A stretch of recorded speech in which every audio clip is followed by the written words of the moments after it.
Ôi, đúng chào ra xe bắt. Rồi, nãy cắt gì? Mullet. Mullet. Mullet layer hay là mullet xe bắt? Để lên lấy xe bắt được thầy. Hay là Đấy. mullet Irish vậy? Hồi những các em biết đồng lười. Mullet Irish là gì? Hồi đấy lay rồi. Mullet layer.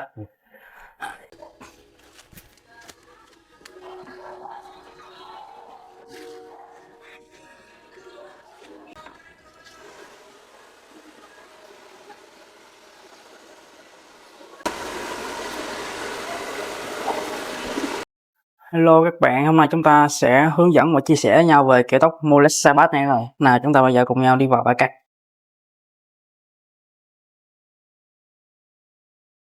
Hôm nay mình sẽ cắt cho các bạn một cái form đó là mullet. Đối với mullet thì mình sẽ vẫn không cô bỏ được 37 nha.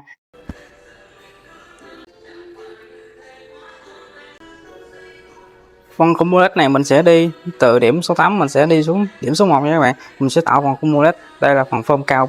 Bây giờ khách đang có nhu cầu dưỡng lại phần mullet thì hôm nay mình sẽ xây dựng trên cái nền tảng này luôn.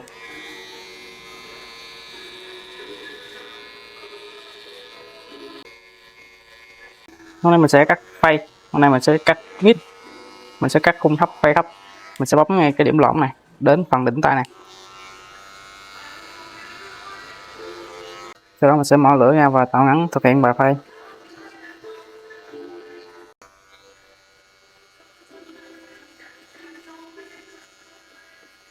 Mình sẽ dùng tiếp cử số 1 và mình mở lưỡi, mình đánh từ đường ngắn này liên kết vào phần khung ở trên. Rồi chúng ta sẽ đóng lại 1/2 lưỡi.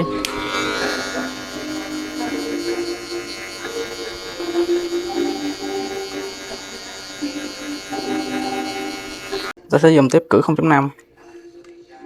Còn tiếp tục mở lưỡi, đánh từ phần ngắn này liên kết vào cử số 1.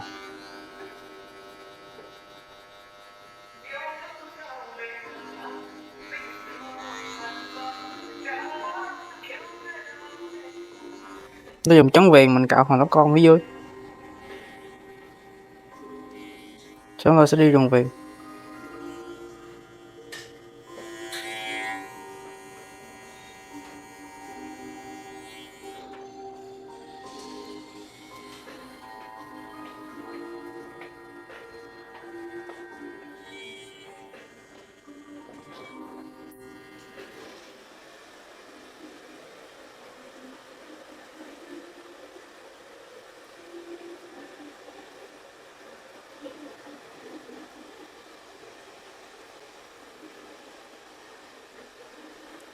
Có cạo khô mình sẽ dùng cạo khô làm bóng phần chân.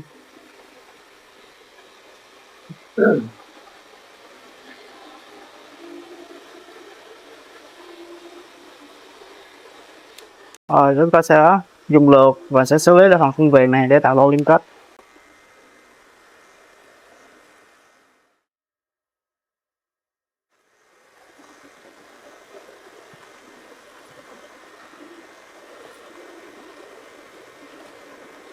Phần đỉnh tay này mình sẽ đi để cho nó tạo cái độ lài, nó không động vào phần ngắn nhiều quá như thế này để nó tạo ra độ liên kết vào phần gáy nha.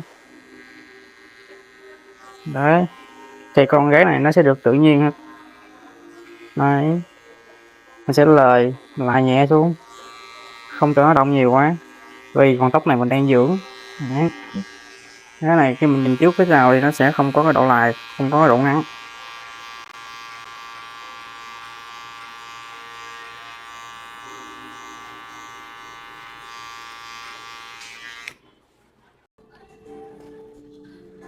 Thế là mình thực hiện xong phần size của phần mullet. Bạn cùng mình thực hiện tương tự phần bên kia. Cái này nó đang bị nhô này. Đây bên này. Tí sẽ kê cái này cho nó sát vô để cho nó vuốt đi theo cái phần gáy này. Nó đang bị nhỏ như này thấy không?